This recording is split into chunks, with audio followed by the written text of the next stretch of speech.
Salve, salve, salve, salve, rapaziada! Tudo certo com vocês? Como vocês estão? Espero que todos estejam bem. Olha, meu povo, foram semanas de novela da situação do C3, né? Então, no final das contas, nada mais justo do que a gente repercutir o nosso novo jogador. E eu já vou dizer pra vocês, eu tenho uma ótima notícia para o C3 e eu quero dividir essa ótima notícia com vocês, beleza? Então vou pedir para deixar o like, se inscrever no canal, porque ontem até comentaram na live, né? 2 dias seguidos de notícias boas, ganhamos do Inter, contratamos o C3, que essa sexta-feira também seja um dia muito positivo, não só na nossa vida pessoal, mas na nossa vida do nosso clube Atlético Paranaense, do nosso amorzinho. Deixa eu tirar aqui essa propaganda aqui. E eu quero começar falando sobre o time da temporada passada do Atlético. Um time que terminou a temporada mais ou menos assim: Santos Benavides, Teran, Arthur Dias, Apele, Filipinho, João Cruz, nas alas, Derek Mendonça, na frente, Julimar e Viveiros. E eu separei esse time nas 3 fases do jogo: na fase de defesa, na fase de construção e na fase de ataque. Óbvio em que os jogadores eles flutuam em 3 fases. Era natural, por exemplo, a gente ver Léo Derek e Mendonça chegando na última fase para virar quase que um quarteto de ataque. Ou quando o Atlético se defendia, você tinha Mendonça e Derek baixando e você tinha o Julimar se somando a uma função um pouquinho mais defensiva na segunda fase, deixando só o Viveiros isolado na terceira fase, né? E às vezes até o Viveiros voltava para essa segunda fase. Então é natural que os jogadores flutuem entre essas fases. Só que o Atlético ele começa o Campeonato Brasileiro no jogo contra o Internacional um pouco diferente. E é isso que eu quero repercutir com vocês. Porque o Atlético começa com o Viveiros, o Atlético começa com o Julimar, o Atlético começa com Mendonça, e o Atlético abre mão de um jogador nesse cenário e o Atlético traz mais um jogador para sua última fase. Ou seja, o Atlético redistribuiu as peças do elenco para que a gente pudesse ter um time montado de uma maneira um pouquinho diferente. O Atlético agora tem Léo, Derek e Benavides quase na primeira fase, pelo menos foi o que a gente viu contra o Internacional, laterais realmente compondo essa linha de 5, não mais jogando como alas, em algum momento tendo presença ofensiva, em algum momento tendo presença ofensiva, mas não jogando como alas, e você perde o jogador na segunda fase. E qual é o recado que você dá quando você perde o jogador na segunda fase? Eu não quero que a bola circule no pé dos meus meias. Eu quero recuperar essa bola e, se eu precisar, eu vou baixar os meus meias para recuperar essa bola. Vou botar o Portiche aqui no lugar do Filipinho, né? Vou baixar meus meios para recuperar essa bola e tentar fazer uma ligação direta o mais rápido possível para que a bola chegue em Julimar, Viveiros e Mendonça ou no trio de ataque que for a grande questão. Beleza? Então o papel dos meias ele muda um pouco. Ele é um papel muito mais de ser uma via expressa do que uma ponte, podemos dizer assim, porque às vezes a bola ficava muito no pé do Zapelli, muito no pé dos volantes que circulavam ali junto com o Zapelli na temporada passada, em algum momento o Filipinho, no outro momento o Patrick. Não era à toa que a gente precisava que o Zapelli participasse mais do jogo.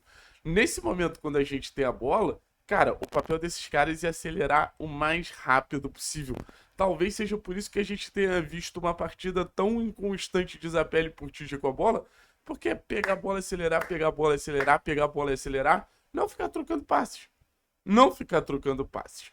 E aí, a bola chega no último terço, onde a notícia do C3 ela começa a aparecer.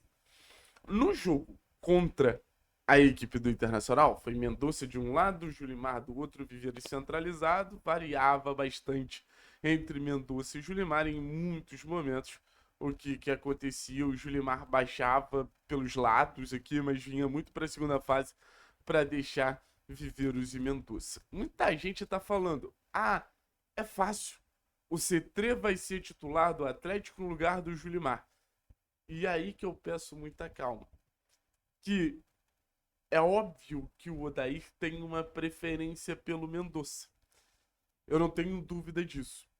Mas eu não sei se o Mendonça faz o papel sujo de voltar para uma segunda fase e ser quase que um meio-campista da mesma maneira que, por exemplo, o Julimar fez contra o Internacional. O Julimar contra o Internacional, ele foi uma espécie de Joelinton, né? Galera que acompanha o Newcastle por causa do Bruno Guimarães sabe.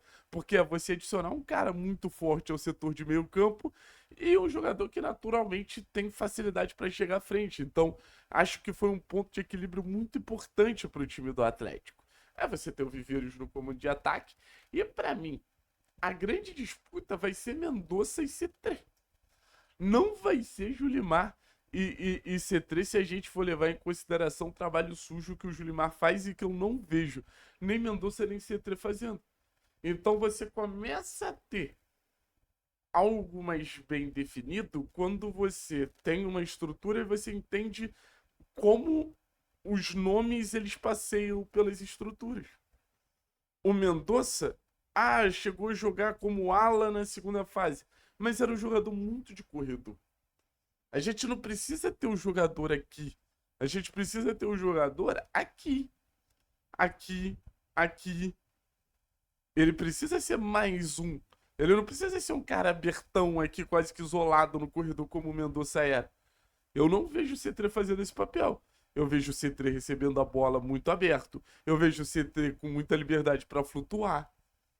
Então, o papel que o Julimar entregou no primeiro jogo, que eu acho que taticamente foi aprovado, e o papel que o C3 pode entregar, é diferente. E assim, Mendonça e C3, pra mim não tem comparação. Talvez o Mendonça, com a chegada do C3, possa voltar a tentar ser ala. Mas o impacto que um C3 gera a partir da sua habilidade, a partir do seu poder de associação, a partir do seu potencial de construção em relação ao Mendonça, cara, é uma discrepância muito grande. Então, pra mim, qual é a grande notícia?